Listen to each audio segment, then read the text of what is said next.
Hi everyone, আসসালামু আলাইকুম। আশা করি সবাই ভালো আছেন। আল্লাহর রহমতে আমরাও ভালো আছি। আমি এখান থেকে ভিডিওটা শুরু করলাম সকালে নাস্তা দিয়ে। মা ছেলে নাস্তা খাইতেছি। এখন এই যে চা, ভাজি, পরোটা নাস্তা আনছে। এত গরম পড়ছে আজকে কয়দিন ধরে, আর বাচ্চাদের স্কুল বন্ধ। আজকে রবিবার, শুক্র শনি তো বন্ধ থাকে, আবার রবিবারও বন্ধ আছে। কিচ্ছু গুছাই নেই, পর্দা সরাই নেই ঘরের। এইভাবে এলোমেলোভাবে এই অবস্থায় নাস্তা খাইতেছি। মানে শরীরটাও খারাপ লাগতেছে, আবার দ্বিতীয় কথা হইলো ভালো লাগতেছে না, এত গরম। পর্দা মর্দা কিচ্ছু উঠাই নেই, পর্দা এরকম মেলা অবস্থায় নাস্তা আনছে, নাস্তা খাইতেছি। খাইয়া ঘর দুয়ার গুছাই টুছাই নিয়ে তারপরে যে আমি আমার আলমারিটা এত নোংরা হয়েছে আর এত ময়লা। আজকে 17 বছরের আলমারি, একটা দিনও ধরা হয় নাই আর রং করা হয় নাই। প্রায় মাঝে মাঝে 2 মাস 3 মাস পরে এইভাবে মাজি একদম পরিষ্কার করি।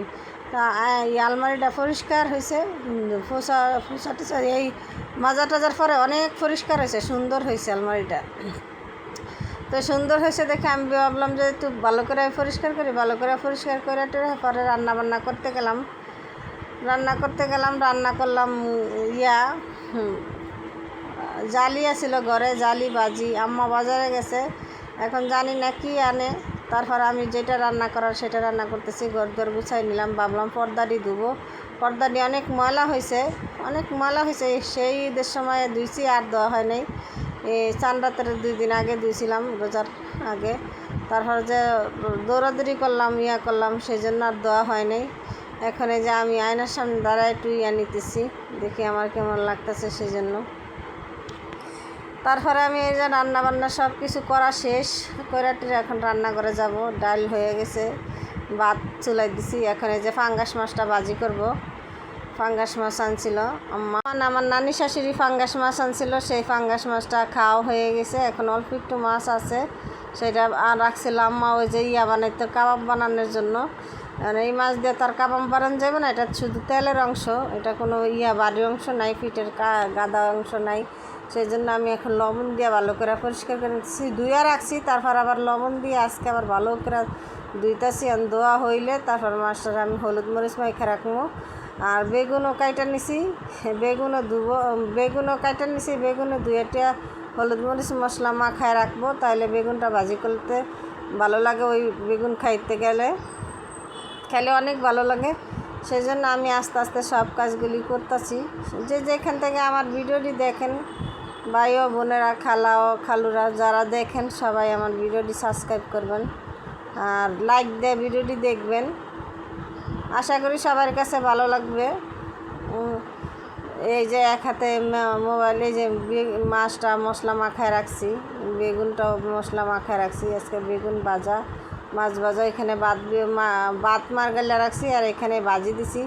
ওই আম্মা সেদিনকার জালি আনছিল, জালিরে ভাজি করছে, ভাজা খাইছে। আর আজকে ভাজি করতেছি আমি, একটু আলু দিচ্ছি সাথে, কিন্তু ভাজিটা মাশাআল্লাহ অনেক মজা হয়েছে, খাওয়া হয়ে গেছে। আর এখানে আমার বিড়ালটা, আমাদের বাসার বিড়ালটা, ওই বাসায় সবার বাসায় যায় বিড়ালটা, সবার কাছে যায় বিড়ালটা। এখানে যে মাছটা মশলা মাখায় রাখছি, আর ওই মাছগুলি, যেই মাছগুলি আম্মা আনছে ওইগুলিও ভালো করে ধুইয়া একদম পরিষ্কার করে খাইসা ধুবো মাছগুলি, এই মাথাগুলি। পরে সবগুলি মাছের আমি মশলা মাখায় রাখবো, কালকের জন্য ফ্রিজে রাখবো। আর আজকে রাত্রের জন্য যেটা রান্না করব সেটা। আর এই যেই মাছটা খাবো ভাজা, এটা দিয়েই আজকে দুপুরবেলা খাওয়া হয়েছে। আর ওই যেই মাছ আনছে ওই মাছ আর ধরা হয়নি, শুধু রাত্রে খাওয়া হয়েছে। আর বাকি মাছ আছে, মশলা মাখা রাখা দিছি। মশলা মাখা রাখলে কি সুবিধা হয় রান্না করতে, সেই জন্য আমরা ওইভাবেই রান্না করার চেষ্টা করি, মশলা মাখায় রাখার জন্য। তা আমি মশলাটা মাখায় টাকায় রাখছি। এখানে যে মাছরে ভাজি করতেছি, মাছটা ভাজি হয়ে গেছে। এই যে আমার এই যে বেগুন ভাজি আর এই যে মাছ। এর ভিতরে আবার মেয়ে কোচিংয়ে গেছে, কোচিং থেকে আইসা মেয়ে খাওয়া দাওয়া করে গেছে, মেয়ে খাওয়া দাওয়া করছে, খাওয়া দাওয়া করে মেয়ে আবার চলে গেছে। আর ছেলেও খাইছে, এই যে 2 জনে ভাত খাইছে। ছেলে খাইছে শুধু ভাজা মাছ আর ভাজা মাছের তেল দিয়া, আর মেয়ে খাইছে ভাজি, এই যে বেগুন ভাজি, মাছ ভাজি, ডাল দিয়ে খাওয়া দাওয়া করে গেছে ওরা। আমরাও এটা দিয়েই খাবো। এখন আমার রান্নার কমপ্লিট করতেছি। রান্না করতেছি। আর আমার একটু কাশি হইতেছে, কেউ কিছু মনে করে বয়স দিতে গেলে, নামাজ পড়তে গেলে, কথা বলতে গেলে এমন কাশি উঠে একদম বলার মতো না। তারপরে যে অল্প মশলা, সামান্য মশলা দিয়ে রান্না করতেছি। এখানে আলু, পটল, কাঁকরোল, চিচিঙ্গা দিয়ে একটা তরকারি রান্না করতেছি, সবজি। এই আম্মা আবার সবজি ছাড়া ভাত খাইতে পারে না। আমরা যেমন বাজা টাজা হইলে একটা পদ হইলে ভাত খেতে পারি, আম্মা আবার এক পদ হইলে ভাত খেতে পারে না। আমার কাছে ভালো লাগে না। যাদের খাইয়া অভ্যাস তারা খাইতে পারে না, আমরা খাইতে পারি, আমাদের অভ্যাস আছে। আর আম্মা খাইতে পারে না, সেই জন্য ভাবছিলাম যে রান্না করব না। ভাবলাম যে না, আম্মা তাহলে খাইবে কি দিয়ে, আম্মা খাইতে পারবে না শুকনো খাবার। সেই জন্য আবার এই যে মাছের ভাজি করে রাখছি। কিন্তু মাছ ভাজি করছি যে সব মাছ দিব না, খালি মাথাগুলি দিব। দুইটা মাথারে আপনার ফাইরা 4টা করছে, তো 3টা মাথা দিতেছি আর একটা রাইখা দিছি আমি। এই 3টা মাথা দিয়ে দিব আর 2 পিস মাছ দিব, বেশি দিব না, মানুষ 7 জন, তো গুইন্ডা 7 পিসই দিব। 7 পিস দিব। এখন আমার বান্না শেষ। আমি এখন ঘরে আসছি, গোসল করব, নামাজ পড়বো, তারপর খাওয়া দাওয়া করব। এই যে আমি একটু করতেছি, এই যে গোসল টোসল করা শেষ, আমার শেষ। এখন আম্মা নামাজ পড়তেছে, আম্মা নামাজ পড়া হইলে খাওয়া দাওয়া করবো। আমার প্রচণ্ড খিদা লাগছে। সকালে একটাই পরোটা খাই, আমি 2টা পরোটা খাইতে পারি না। একটা পরোটা খাই, সাদা রুটি হলে আমি 2টা রুটিও খাই, সাদা রুটি। কিন্তু আমি পরোটা 2টা খাইতে পারি না, আমি একটা পরোটা খাই।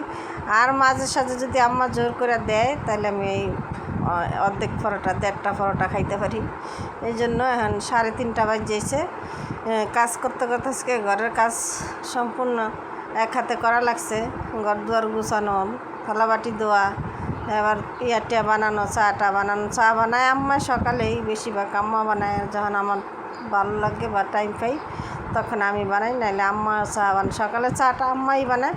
আর বিকালে চাটা রেগুলারই আমার বানানো হয়। আসরের পরে দিয়ে আসরের নামাজ পড়েই ঘরদর গুছায় সব কিছু করি। এখন এই যে ভাত বাড়ছি, আম্মার ভাত আর আমার ভাত, হ্যাঁ ছেলে আসছে, খাওয়া দাওয়া করলাম। যদি আমার ভিডিওটি আপনাদের কাছে ভালো লাগে তাহলে লাইক, কমেন্ট, শেয়ার করে আমাদের পাশে থাকবেন। আর আমরা কখন কি করি আপনাদের সাথে সব কিছু শেয়ার করি আমি। যদি ভালো লাগে তাহলে সাবস্ক্রাইব করে আমাদের পাশে থাকবেন। সবাই ভালো থাকবেন, সুস্থ থাকবেন, আমাদের জন্য দোয়া করবেন। আসসালামু আলাইকুম। দেখা হবে নতুন একটা ভিডিওর সাথে। আসসালামু আলাইকুম, আল্লাহ হাফেজ।